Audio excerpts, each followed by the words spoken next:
గుంటూరు మరియు పరిసర ప్రాంత దేవుని ప్రజలారా, గుంటూరు పట్టణంలో జరిగే పరిశుద్ధాత్మ తైలాభిషేక మహోత్సవం మరి ఈ నెల అనగా 16వ తారీఖున జరగవలసి ఉన్నది. కానీ కొన్ని అనివార్య కారణాలను బట్టి మరి 16వ తారీఖున గుంటూరు పట్టణంలో జరగవలసిన పరిశుద్ధాత్మ తైలాభిషేక మహోత్సవం మరి డిసెంబర్ 18వ తారీఖు ఉదయకాలం 9 గంటలకు మరి గుంటూరు పట్టణంలో ఉన్న వెంకటేశ్వర విజ్ఞాన మందిరంలో జరుగుతుంది. ఈ ఆరాధనలో పరిశుద్ధాత్మ దేవుడు అద్భుతమైన రీతిగా కదలబోతున్నారు. మరి శక్తివంతమైన ఆరాధన జరగబోతుంది. జీవితాలను మార్చే వాక్య సందేశాన్ని పరిశుద్ధాత్మ దేవుడు అందించబోతున్నారు. అంత మాత్రమే కాదు, బలమైన అద్భుత ఆశ్చర్య కార్యాలు, స్వస్థత, విడుదల, రక్షణ కార్యాలు పరిశుద్ధాత్మ దేవుడు జరిగించబోతున్నారు. కనుక ఈ ఆరాధనలో పాల్గొనడానికి మీ కుటుంబ సమేతంగా పాల్గొనండి, దైవ దీవెనలు పొందండి.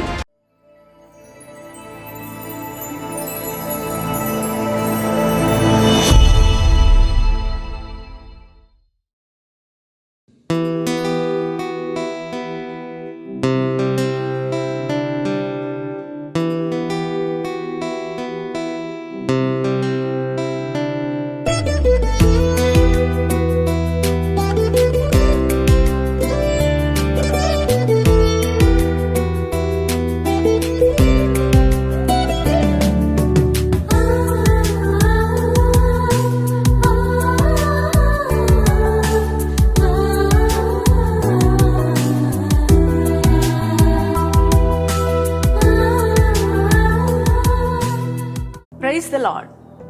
యేసుతో ప్రతిదినం అనే ఆధ్యాత్మిక కార్యక్రమానికి మిమ్మల్ని అందరినీ ప్రేమతో ఆహ్వానిస్తున్నాం. దేవుని పిల్లలారా, ఎలా ఉన్నారు?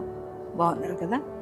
మరి ప్రతిదినం దేవుని యొక్క వాగ్దానాల ద్వారా మీరు ఎంతగానో దీవించబడుతున్నారని మీరు మాకు తెలియచేస్తున్నప్పుడు మేము ఎంతగానో సంతోషిస్తున్నాం, దేవుని మహిమపరుస్తున్నాం.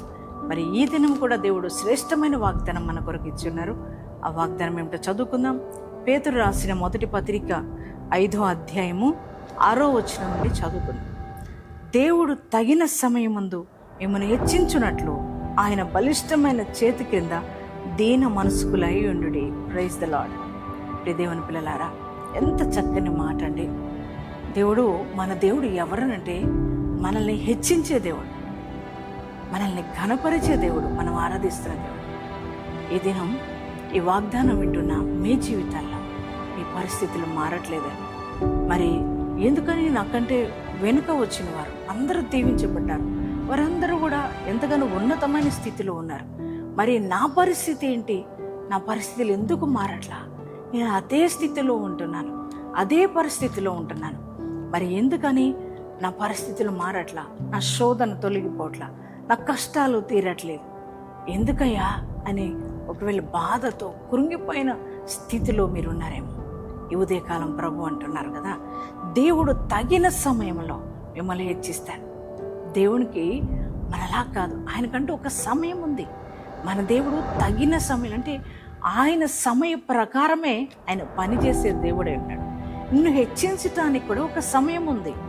ఖచ్చితంగా ఆ సమయంలో ఆయన కదిలి నిన్ను ఖచ్చితంగా హెచ్చిస్తాడు. కనుక అప్పటి వరకు మనము ఆయన చేతి కింద దీన మనస్కులై ఉండాలి. ఆయన హెచ్చించే వరకు మనం దీన మనస్కులమై ఉండినట్లయితే ఖచ్చితంగా ఆయన తగిన సమయంలో మనల్ని హెచ్చించే దేవుడై ఉన్నాడు. దేవుని పిల్లలారు, చాలామంది దీన మనస్కులే జీవించలేరు, ఆయన చేతి కింద ఉండడానికి ఇష్టపడారు కదా. కానీ దేవుడు అన్నారు, ఆయన చేతి కింద నువ్వు దీన మనస్కులై ఉంటే తగిన సమయం ఉంది, నీకంటూ ఒక సమయం ఉంది. నేను హెచ్చించడానికి ఒక సమయాన్ని ఆయన నిర్ణయించి ఉంచాడు. ఆ సమయంలో నిన్ను ఖచ్చితంగా హెచ్చిస్తాడు. దేవుని బిడ్డలారా, యోసేపును హెచ్చించడానికి, మరి దావీదును హెచ్చించడానికి ఒక సమయాన్ని నిర్ణయించాడు దేవుడు. ఆ సమయం వరకు వారు దీన మనస్కులై ఉన్నారు. ఆ సమయంలో వారికి తగిన సమయంలో దేవుడు ఖచ్చితంగా వారిని హెచ్చించాడు, ఉన్నతమైన స్థితిలోనికి తీసుకుని వెళ్ళాడు కదా. అదే దేవుడు ఈ ఉదయకాలం నీతో కూడా మాట్లాడుతున్నాడు. నిన్ను కూడా నేను హెచ్చిస్తా బిడ్డ. ఇప్పుడున్న ప్రతికూలమైన పరిస్థితులను బట్టి, నీకున్న ఆర్థిక ఇబ్బందులను బట్టి, నీకున్న శ్రమలు, కష్టాలను బట్టి కృంగిపోకు. నీకంటూ ఒక తగిన సమయం ఉంది నేను హెచ్చించడానికి అని దేవుడు చెప్తున్నారు. అప్పటి వరకు దీన మనస్కులై ఉండండి. దేవుని చేతి కింద ఆయన చేతులు నేను హెచ్చించబోతున్నాయి. ఖచ్చితంగా ఆయన నేను హెచ్చించబోతున్నాడు. దావీదును హెచ్చించిన దేవుడు, గొర్రెల కాపరి అయిన దావీదును రాజుగా మార్చినవాడు, మరి ఒక బానిసగా అమ్మివేయబడిన యోసేపును హెచ్చించిన ఆ దేవుడు నీకంటూ ఒక సమయాన్ని ఉంచాడు, నిన్ను కూడా హెచ్చించబోతున్నాడు. నమ్ముతున్నారా? ఆయన బిడ్డవు నువ్వు, ఆయన బిడ్డవు గనక, ఆయన ప్రేమించి నేను రక్షించుకున్నాడు గనక నేను ఖచ్చితంగా హెచ్చిస్తాడు. కనుక ఈ వాగ్దానం నమ్మండి, నమ్మకంతో విశ్వాసంతో రిసీవ్ చేసుకోండి.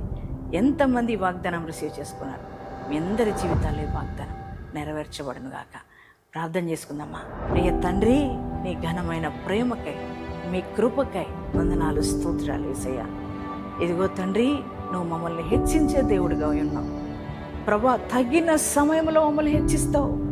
ఆ పరిస్థితులు అలాగే ఉంచు, దీనంగా ఉంచు, లేమిలో ఉంచు, కష్టాల్లో ఉంచు ప్రభా. ఖచ్చితంగా మమ్మల్ని హెచ్చిస్తావు ప్రభా. మేము నిన్ను నమ్ముతున్నామయ్యా. ఈ ఉదయకాలం ప్రభా, ఎంతమంది ఈ వాగ్దానం రిసీవ్ చేసుకున్నారో ప్రభా, వారందరి జీవితంలో వాగ్దానం నెరవేర్చండి అయ్యా. తగిన సమయంలో మమ్మల్ని హెచ్చిస్తావు గనక నీ చేతి కింద దీన మనసుకులే బ్రతకడానికి నీ కృప మాకు దయచేయండి ప్రభా. ఈ వాగ్దానం వింటున్న ప్రతి వారి జీవితాన్ని ఆశీర్వదించండి. వ్యక్తిగతంగా, ఆర్థికంగా, ఆత్మికంగా, అయా ఆరోగ్యపరంగా, తన వ్యాపార రీత్యా, కుటుంబ రీత్యా అయా ఇదిగో తండ్రి, వారికి ఏ ఏ అక్కర్లు కలిగి ఉన్నారో వారి అక్కర్లు తీర్చండి. వారు ఉంటున్న ప్రభా అయ్యా స్థితిలోంచి వారిని నువ్వు హెచ్చించే దేవుడు అయి ఉన్నావు ప్రభా. మేము నమ్ముతున్నాం ప్రభా. అయ్యా వారిని ఉన్నతమైన స్థితిలోకి వారిని మీరు నడిపించమని ప్రార్థిస్తున్నాను. వారి వ్యాపారాలు దీవించబడాలి, చేతి పనులు దీవించబడాలి, వ్యవసాయ పనులు దీవించబడను కాక అయ్యా. ఇదిగో నేను ఉద్యోగాల్లో ఉన్నతమైన కృప పొందుకుందరుగాక తండ్రి.